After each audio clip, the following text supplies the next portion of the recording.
Today, I'm going to turn this boring looking Spider-Man into a more interesting one. Look how much richer the colors are. I'm so glad they released this Spider-Man figure. I've always wanted the Peter B. Parker, but the one with the sweatpants is so unappealing. I wouldn't be surprised if that was the worst selling Spider-Man figure ever. I know there was a Into the Spiderverse wave a while back, but I skipped that wave as those figures didn't interest me then. But this new Across the Spiderverse wave caught my attention. Not because these figures look amazing, but because I see potential in all of them. Like these figures are meant to be painted. Okay, that doesn't sound like a good thing. Let's deconstruct this figure. Let me start with the positives. I like the silhouette of this figure. He's got this athletic fit build, kinda like Andrew Garfield's Spider-Man. But he's not overly muscular. He's got this relaxed, goofy vibe to him that I really enjoy. What I don't enjoy is the bright red, and the lack of web lines. They make the figure look like it's not even worth $5. Thankfully, the Peter Parker head is really well done. It is very screen accurate and they capture his smirk perfectly. The articulation isn't the best, especially for a Spider-Man figure, but he's not that difficult to pose. And the lack of open hands does further limit what you can do with him. Blonde Peter here didn't really make it that far in the movie, and the movie shifted its focus onto Peter B. Parker soon after. My plan is to convert this Spider-Man into Peter B. Parker's Spider-Man. So... Hello, this is Ken. I like making things. Whether it's repainting my figures or making diorama displays, I love making things look awesome. My goal is to elevate my figures so they can shine on my display. Join my DIY venture as I ask myself the same question every week. Can I make it?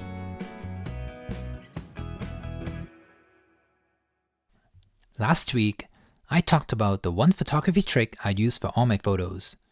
It is a very simple technique that anyone can use. Check out last week's video if you're interested.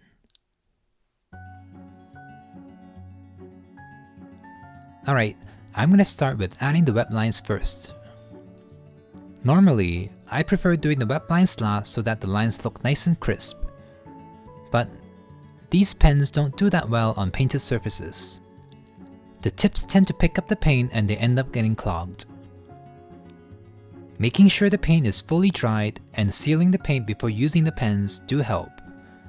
But I'm curious to see if adding the lines first makes any difference. For those who watch my videos, you know I don't like using the color black, nor do I like using black for the web lines. I personally find the black web lines too harsh and distracting. When I look at Spider-Man, I should be looking at his eyes, not the webbings on the mask. That is why I'm using a brown Gundam pen here. 1. Because brown is closer to the color red. And 2. It's because when I look at reference images, I see that this Spider-Man's web lines are actually brown, or bronze.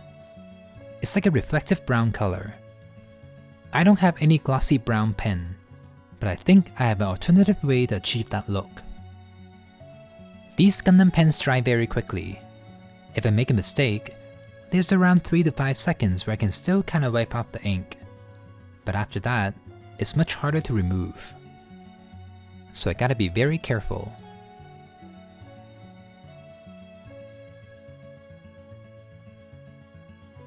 Okay, here's what the figure looks like with the brown web lines.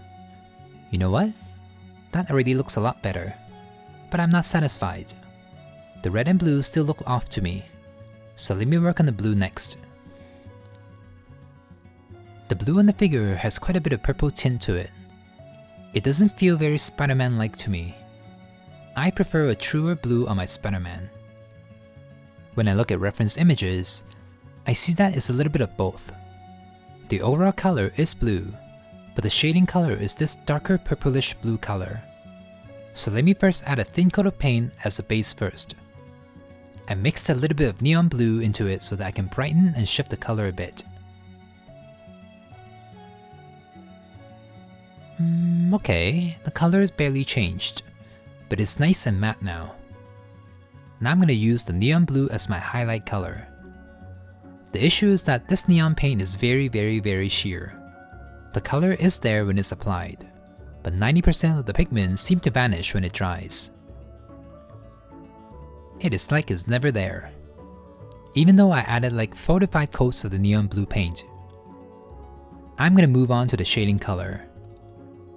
I'm going to use this deeper, more purplish blue, and I'm going to focus on the areas that do not have the neon paint. The good thing about painting the blue before the red is that I don't have to be super precise with my application. I don't want the colors to be perfectly blended. I'm going for a semi-streaky look to go with the movie's hand-drawn aesthetics. And because the red parts are unpainted, I can easily clean up any mistakes with a wet brush.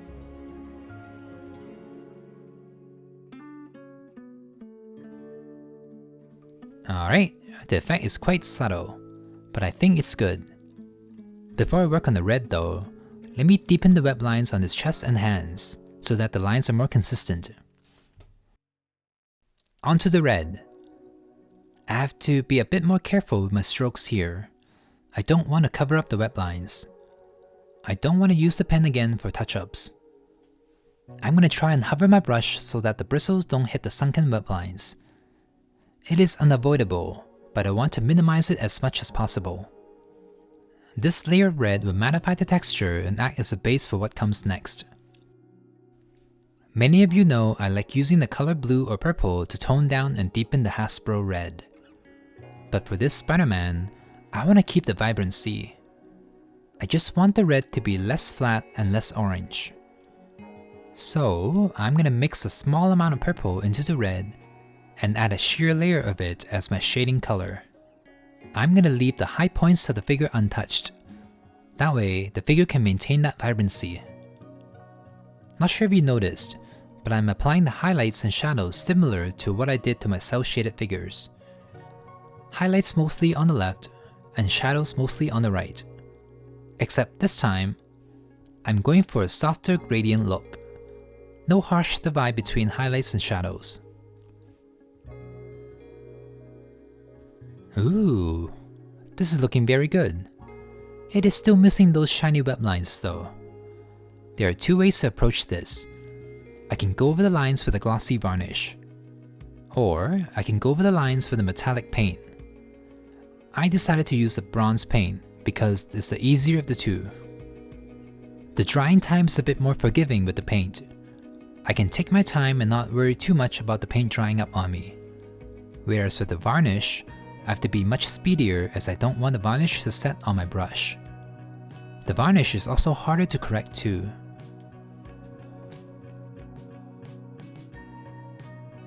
Alright, here's what the web lines look like.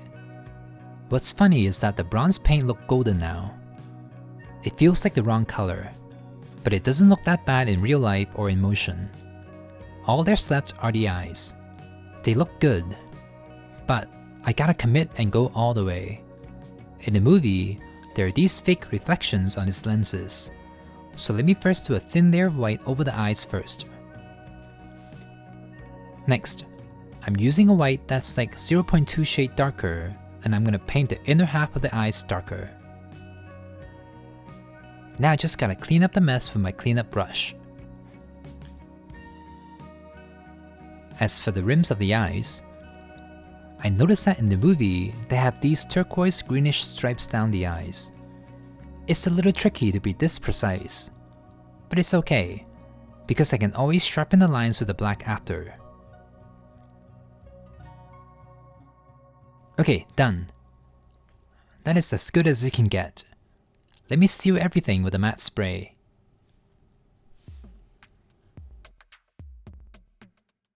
Onto Peter Parker's head. Before I transform him into Peter B. Parker, I do want to see if I can improve this face first. This Peter deserves to shine too. To Hasbro's credit, this head is perfectly fine. I see no issues. But his face does look a little pale, at least when compared to this image here. So I'm going to add a bit more red to his face. And while I'm at it, let me add some more dimension to his hair as well, using a dark brown to define the strands more, and darkening the roots of his hair.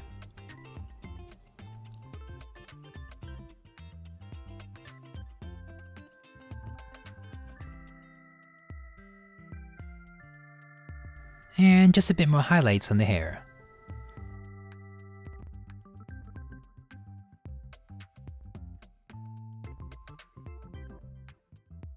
And a little bit of touch up on the eyebrows. And here's Peter Parker. Not much has changed, but he's now got that Pixar CGI look to him.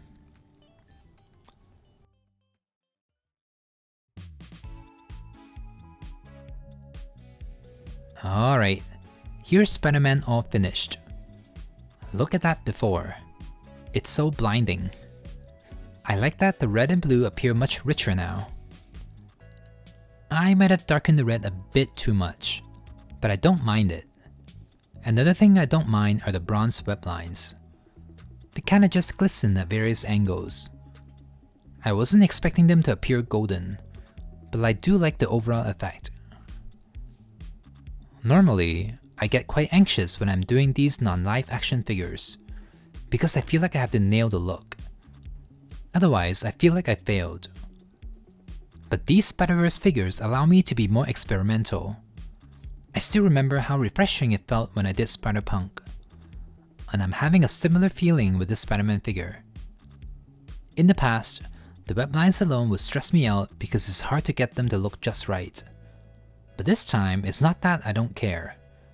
I'm just curious to see the results. Will the pen marks disappear under the paint? How do I achieve that glossy web line look? Will the bronze paint work? Can I do gradient shading on the red? Can I make the blue less purple but in a very subtle way? And I feel like this is an overall success. While I don't think I captured the movie's look to the T, I think it's close enough to be honest. The only thing missing are the harsh white highlights. But I don't want to add them because that'll look too fake and unnatural. What do you think? Do you like what I've done? Let me know down below.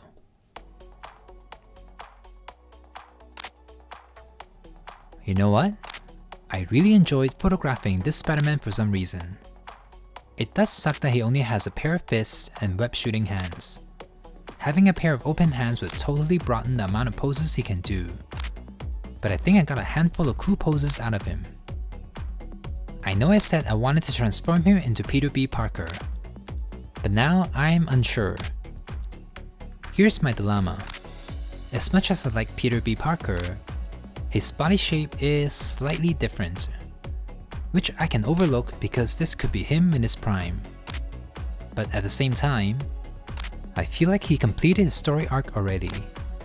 His role has already been reduced, and I feel like the focus is not going to be on him much in the third movie too.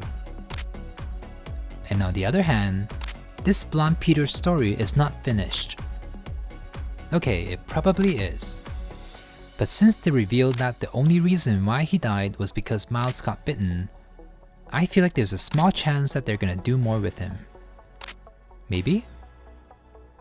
What should I do? Should I make him Peter B. Parker? Help me decide. I feel like I should. And if I do, I'm gonna wait a bit, so that I can appreciate this Peter a bit longer. Alright, I hope you enjoyed today's video. Give this video a like and subscribe to see more content like this. I want to experiment with the rest of the Spiderverse wave and see what happens. And until then, stay inspired and I'll see you soon. I can make it, so can you.